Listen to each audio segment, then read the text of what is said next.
اعوذ باللہ من الشیطان الرجیم بسم اللہ الرحمن الرحیم۔ تمام مومنین کو یا علی مدد، والسلام علیکم ورحمۃ اللہ وبرکاتہ۔ کچھ دن پہلے ایک ویڈیو ہماری اپلوڈ ہوئی تھی جلا جلالہ کے موضوع پر۔ مولوی امتیاز صاحب کو اس بات پہ ہم نے جواب دیا تھا۔ آج ان کا جوابی کلپ میں نے سنا ہے۔ میں سوچ رہا تھا کہ یہ بڑے عالم فاضل شخص ہیں، جتنی خوبصورت ماشاءاللہ ان کی گفتگو تھی، لیکن مجھے نہیں پتا تھا کہ اس قدر بچکانہ استدلال کے ساتھ جواب دیں گے اور سارا کا سارا میٹر ہی الجھا کے رکھ دیں گے تاکہ مومنین کے پلے ہی کچھ نہ پڑے ماشاءاللہ۔ خیر، بلا تفصیل آپ پہلے ان کی ویڈیو دیکھیں، انہوں نے کیا کہا ہے اور ہماری اس بات کو کس طرح رد کیا ہے، پھر ہم آپ کے سامنے آتے ہیں۔ اور پہلی میری گزارش آپ سے یہ ہے کہ ذاتی توہین کرنا بند کیجیے، ورنہ چلو ٹھیک ہے کوئی بات نہیں، بلکہ ذاتی توہین کی بھی آپ کو اجازت دے دیتے ہیں، لیکن جب میں کروں گا پھر برا نہ مانیے گا، معذرت کے ساتھ۔ آپ کا مطلب اسی سے واضح ہو جائے گا۔ اچھا، جن مثلا ہر جگہ پر وجہ جہاں پہ استعمال کیا جائے، اس کا مطلب یہ نہیں کہ وہاں پہ امیر المومنین مراد ہے، نہیں، اس کا کانٹیکسٹ دیکھنا پڑے گا، اس کا سیاق و سباق آپ کو دیکھنا پڑے گا۔ پھر فرامین معصومین کس آیت کی تفسیر میں موجود ہیں، کس آیت کی تفسیر میں نہیں۔ اب ایک آیت کی تفسیر میں وجہ کی تفسیر معصوم نے وہاں پہ وہ کی، تو ضروری نہیں ہے کہ جس جگہ پہ لفظ وجہ آئے وہاں پر ایک ہی معنی مراد لیا جائے۔ میں نے عرض کی کسی مقام پر رضا اور خوشنودی کے معنی میں لفظ وجہ استعمال ہوتا ہے، جس طرح سورہ دہر کے اندر پنجتن پاک نے، اہل بیت نے مسکین کو، یتیم کو، اسیر کو کھانا کھلایا، تو اللہ نے کیا فرمایا کہ اے اہل بیت نبوت، یہ اپنی سب سے بڑی نعمت جنت میں تجھے عطا کرتا ہوں۔ پھر ان کا بس بتائیں کہ یہ جو اہل بیت ہیں یہ کیا کرتے ہیں، یہ جس کو کھلا رہے ہیں اس کے شکریہ نہیں چاہتے، نہ ہی اس سے کوئی جزا چاہتے ہیں، بلکہ کیا کرتے، کہتے ہیں انما نطعمکم لوجہ اللہ، ہم اس سے اللہ کی رضا چاہتے ہیں۔ لفظ وجہ آیا، تو اگر کوئی یہ کہے کہ امیر المومنین کھانا کھلا رہے تھے مسکین کو، یتیم کو، اسیر کو، جناب سیدہ، تو اس سے چاہ رہے تھے تاکہ وجہ اللہ مجھے مل جائے، تو بابا اگر اس سے مراد خود امیر المومنین ہی ہے تو اچھا جی، ماشاءاللہ، بڑی آپ نے عجیب و غریب بات بیان کی ہے۔ اچھا، پہلی بات تو یہ، اگر آپ کو علم مناظرہ نہیں آتا جناب والا، اس کے قوانین کا نہیں پتا، تو آپ ہمارے پاس آئیں، ہم آپ کو علم مناظرہ کے بارے میں پوری انفارمیشن دیتے ہیں کہ کیا اس کے قوانین، شرائط کس طرح طے ہوتی ہیں، بات کا جواب کس طرح دیا جاتا ہے۔ میں نے آپ یہاں پہ جو بات کر رہے ہیں کہ آیت کا ہیر پھیر ہوا، یہ ہے وہ آپ نے اگلی ویڈیو میں بھی کہی ہے، وہ بھی آپ کے سامنے پیش کیے دیں گے، اس کا جواب بھی۔ جناب والا، پہلی آپ سے گزارش یہ ہے، میں نے نہ صرف مانی الاخبار کا حوالہ دیا بلکہ آیت، اس کی تفسیر، ایک ایک چیز کا اسکرین شاٹ دے کے بعد میں مومنین کو کہا تھا کہ وہ خود بھی پڑھ سکتے ہیں۔ میں یہ نہیں کہ آپ لوگوں کی طرح ہوا میں حوالہ دے کے بھاگ جاؤں، میں اینڈ پہ اسکرین شاٹس بھی دیا کرتا تھا، اب تو میں ساتھ ہی دیتا ہوں۔ خیر، میں نے مکمل اس کی تائید کے لیے اینڈ پہ اسکرین شاٹس لگائے تھے تاکہ سارے پڑھ لیں اور تسلی سے پڑھیں کہ میں جھوٹ نہیں بول رہا۔ خیر، وہ الگ بات۔ باقی باتیں جو آپ نے کی تھی ان کا جو میں نے جواب دیا تھا، پہلا حوالہ اس کے مانی الاخبار کے بعد میں نے دیا تھا امامت انسان کامل کا، اس کے بعد دیا تھا میں نے القطرہ کا، اور اس کے بعد میں نے دیا تھا انوار نوانیہ کا، اور الحمدللہ ان تینوں میں سے کسی کا جواب نہیں آیا ماشاءاللہ۔ جناب، مناظرے کا اور جواب دینے کا پہلا سلیقہ یہ ہے کہ بات در بات جواب دیا جائے۔ چلیں، تفسیر کے علاوہ یہ تو آپ کے مناظرے کا حال ہے ماشاءاللہ۔ خیر، کوئی حال نہیں، کوئی بات نہیں، ہوتا ہے۔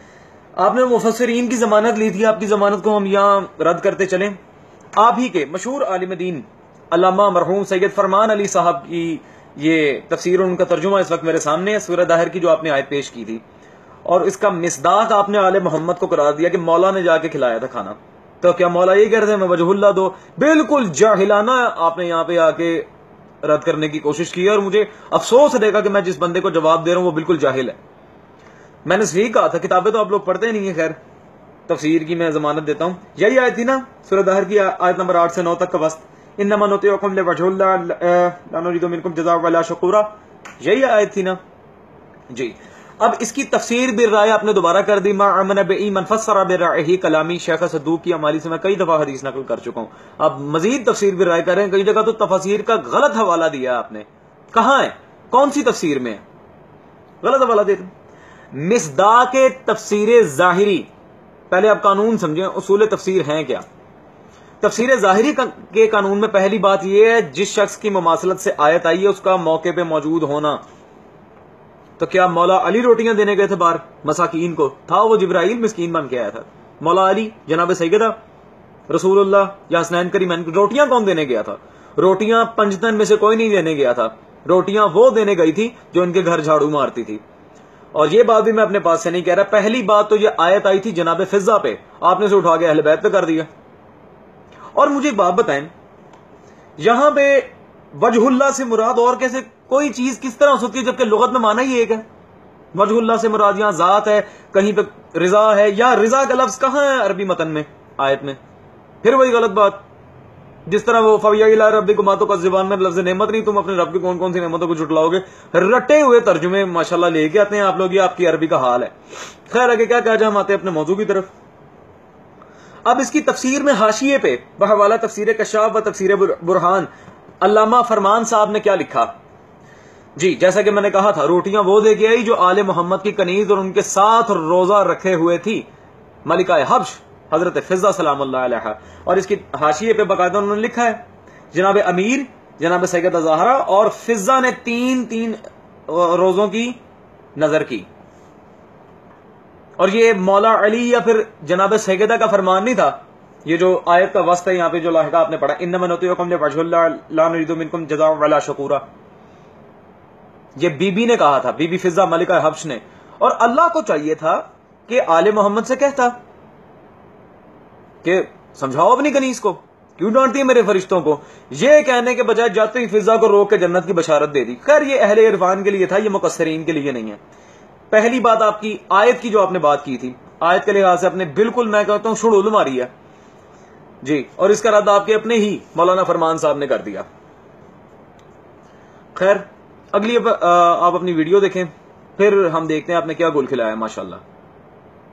تفسیر البصائر دیکھ لیں, جتنی تفسیر تبیان دیکھ لیں, بڑی تفاسیر جتنی دیں, وہاں پر کل من علیہ فان ویبقى وجہ ربک ذو الجلال والاکرام, یہاں پہ اس وجہ سے مراد یہ آئمہ نہیں ہے. اس آیت میں ویسے وجہ اللہ ہے لیکن اس آیت میں نہیں ہے. اس آیت میں وجہ سے مراد اللہ کا چہرہ نہیں, اللہ کی ذات ہے. اچھا جی, کچھ آیات میں وجہ کا معنی بمعنی چہرہ نہیں آتا, بمعنی ذات آتا ہے. یہ کس معصوم نے کہاں کس طرح فرمایا؟ تفسیر بس ہوائی حوالے دے دیے, کہاں لکھا ہے, کس جلد میں لکھا ہے, کون راوی ہے, کس نے بیان کیا, کچھ نہیں پتا. بس یہ غلط حوالے دے کے من گھڑت بات کر دینی ہم نے, تو کتابیں تو پڑھی نہیں. خیر آئے نا, چلے ذات وجہ اللہ سے مراد یہاں آئمہ نہیں ہے, ذات ہے, اللہ کی ذات ہے, چہرہ نہیں ہے. ٹھیک ہے جی, یہاں پھر پھنس گئے آپ. ذات کے لحاظ سے بھی علی سے بچ نہیں سکتے آپ. کیوں؟ خمینی صاحب کی کتاب امامت و انسان کامل میرے ہاتھ میں اس وقت. ٹھیک ہے جی, یہ کتاب ہے جی خمینی صاحب کی. ٹھیک ہے, یہ اس طرح ہاتھ مارنا بڑا برا لگتا ہے نا. ایک حدیث بھی سنیں, یہ بھی بہت بری لگے گی پھر آپ کو معاذ اللہ. نبی کریم صلی اللہ علیہ وسلم کی حدیث میں مذکور ہے, صفحہ نمبر اس کا 140 ہے, علی ممسوس فی ذات اللہ تعالی, علی اللہ کی ذات میں گھل مل گیا. ہاں جی, اب وجہ اللہ کی مماثلت میں بھی حیدر کرار, ذات الہی میں بھی حیدر کرار. اور یہ میں نہیں کہہ رہا بھائی, حدیث رسول ہے, خمینی نے لکھی ہے. تو فتویٰ ادھر کیوں نہیں, ادھر کیوں؟ ٹھیک ہے, اگلا بیان دیکھیں جو آپ نے ماشاءاللہ شخصی توہین کرنے کی کوشش کی تھی. وہ جی یہ کتابوں پہ ہاتھ مارتے ہیں, یہ میرے بھائی. یہ بھائی کیا ہوتا ہے پہلے مجھے یہ بتائیں, بھائی کیا ہوتا ہے؟ جس بندے کو بھائی لفظ کا اردو تلفظ نہیں آتا وہ اٹھ کے مجھے کہتا ہے کہ مجھے قرآن پڑھنا نہیں آتا. پہلے ذرا اپنے گریبان میں جھانک کے دیکھیں آپ بات کس سے کر رہے ہیں. ادھر اپنی ویڈیو تو دیکھیں, پتہ چل جاتا ہے کتنے پانی میں ہو.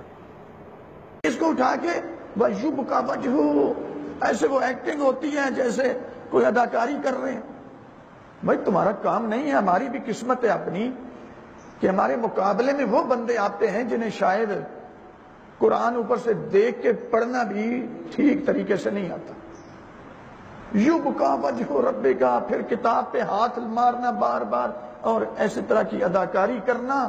اور میرے بھائی یہ تیرے بس کی بات نہیں. بہت سے تمہیں ضرورت ہے پڑھنے کی، بہت سی تحقیقات کی ضرورت ہے. یوں ہاتھ مارنا، وَيُبْقَى وَجْهُ، یہ کیا ہے؟ مرد ہیں، مرد رہے، ہجڑے تو نہ بنے بھائی. اداکاری کرنا یہ وہ. اب حسد کتنا، مولا علی کا بڑا خوبصورت فرمان ہے، حاسد کی سزا یہ کہ وہ دنیا میں رہتے ہوئے جہنم کی آگ میں جلتا ہے، اور وہ نظر آ رہا ہے باقاعدہ ماشاءاللہ سے.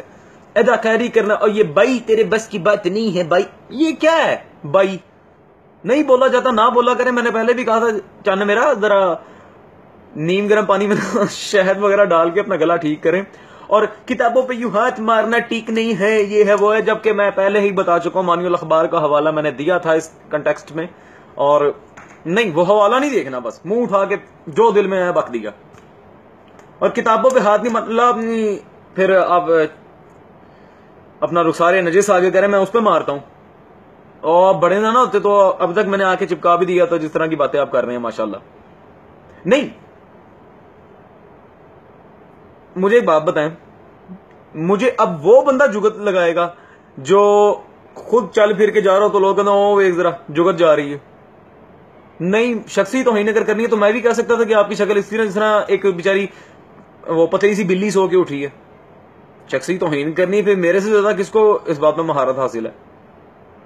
اور ویسے بھی مقصرین سے تو 36 کا آنکڑا ہے.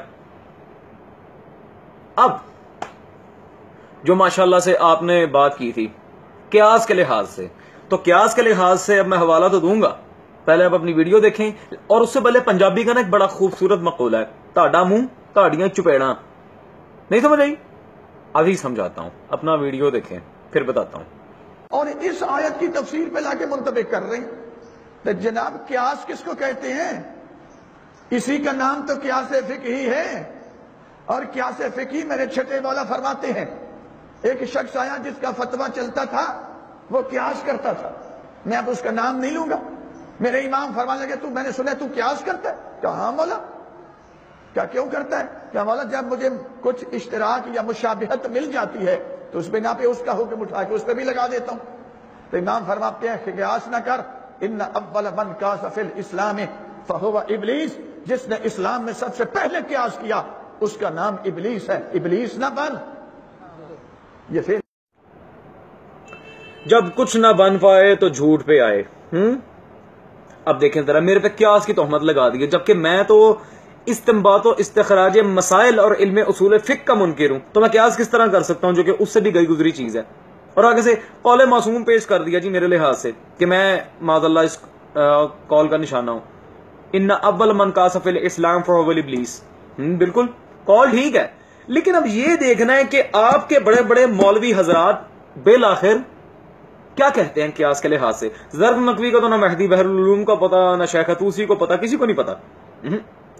البتہ آپ کے اجتہاد کی جو بیس تھی، ابن جنید ازکافی جو غیبت امام میں پہلا مجتہد تھا، میں بتاؤں وہ کیا کرتا تھا؟ ابھی بتاتا ہوں. مشہور مجتہد جن کی توضیح المسائل تک پڑھائی جاتی ہے، ابراہیم جناتی صاحب کی یہ کتاب ادوار اجتہاد میرے ہاتھ میں ہے. مزہ آ رہا ہے نا؟ یہ ابھی ہلکا آتا ہے کتاب پہ، جب میں منہ پہ ماروں گا تو حساب لگائیں میں کیا کروں گا. خیر آپ بڑے، آپ تو ماشاءاللہ طاقتور اتنے، میں نے ایک ماری آپ نے اٹھنا نہیں ہے، آپ کو مار کے میں کیوں اپنا وقت ضائع کروں؟ پہلے آپ جائیں یا پھر کسی ڈاکٹر کے پاس، جب میرے پاس ہے میں آپ کو کوئی میڈیسن وغیرہ دوں، ذرا کھا کے جان شون بنائیں. جب آپ اس طرح دے رہے ہیں جیسے آپ سے بڑا پہلوان ہی کوئی نہیں، اور ماشاءاللہ صحت کیا ہے سوئی. خیر کوئی بات نہیں. چھپی ہے جی مصباح القرآن ٹرسٹ سے، فضل مارکیٹ اردو بازار لاہور. میں گھر نہیں یہ بنائی کتاب، ٹھیک ہے؟ یہ کتابیں میں نے گھر نہیں بنائی. آپ کے مجتہدین حضرات، آپ کے ڈیڈی جی اس کتاب میں کیا لکھ رہے ہیں وہ ہم آپ کو سنا دیتے ہیں. پتہ ہے جان کی چھپانا، میں تو مومنین کے لیے سنا رہا ہوں. صفحہ نمبر جی ادوار اجتہاد کا 201 ہے. شیخ طوسی نے اپنی کتاب الفہرست میں صفحہ نمبر 276 میں تقریباً اسی قسم کا ایک مضمون نقل کیا. اسی طرح نجاشی نے اپنی رجال میں کہتے ہیں، میں نے بزرگ اور قابل وثوق افراد سے سنا ہے کہ ابن جنید قیاس پر عمل کرتے تھے. یہ ایک پروف. اگلی بات، علامہ بحر العلوم نے اپنی کتاب رجال میں لکھتے ہیں کہ ان کا قیاس پر عمل کرنا ثابت ہے، بعض علماء نے بھی اسے نقل کیا ہے۔ شیخ طوسی بحر العلوم، علامہ نجاشی اور کئی قابل وثوق علماء اس بات کی گواہی دے رہے ہیں کہ ابن جنید اسقافی قیاس پہ عمل کرتے تھے۔ جناب والا پہلے اپنے گریبان جھانک کے دیکھے، قیاس پہ آپ کے ڈیڈی جی عمل کرتے تھے، اور یہ میں نہیں کہہ رہا، یہ آپ کے بقیہ ماندہ ڈیڈی جی اس کہہ رہے ہیں جو 4-5 ہیں۔ ہاں جی، ہو گیا سکون، ہنرام آ گئی۔ میں نے پہلے کہا تھا نہ چھیڑیں، ورنہ چھوڑوں گا نہیں، اور یہ تو ابھی بالکل کچھ نہیں ہے، مزہ آئے گا جوابات دینے کا بھی اور سننے کا بھی۔ کاش کہ کوئی علمی جواب دیا ہوتا تاکہ مجھے مناظرے کا مزہ آتا۔ آپ کو قانون مناظرہ، اصول تفسیر ظاہری اور باطنی کا پتہ نہیں، منہ اٹھا کے جو دل میں آیا بول دیا، وہ بھی غلط حوالے دے کے، ٹھیک ہے۔ اچھا ہاں، وہ سپلیمنٹس کے لیے ضرور آئیے گا، ٹھیک ہے، ورنہ کسی دن ممبر پہ بیٹھے بیٹھی آپ انا للہ، ذرا اپنا خیال رکھیں، ٹھیک ہے آگے، کیونکہ آپ کا پالا تگڑے بندے سے پڑا ہے۔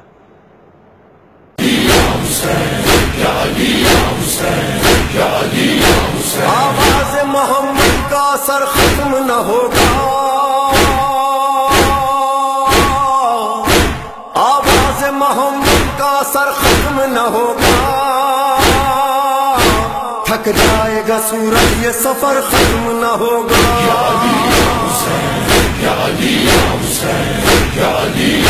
لاریب کے رسول کی دونوں ہیں زیب و زین، پہلو میں یا علی ہے تو گودی میں یا حسین، لوح و قلم کا علم کا سالک ہے یا علی، جب تک خدا کا ملک ہے مالک ہے یا حسین، یہ علم کا در صبر کا گھر ختم نہ ہوگا۔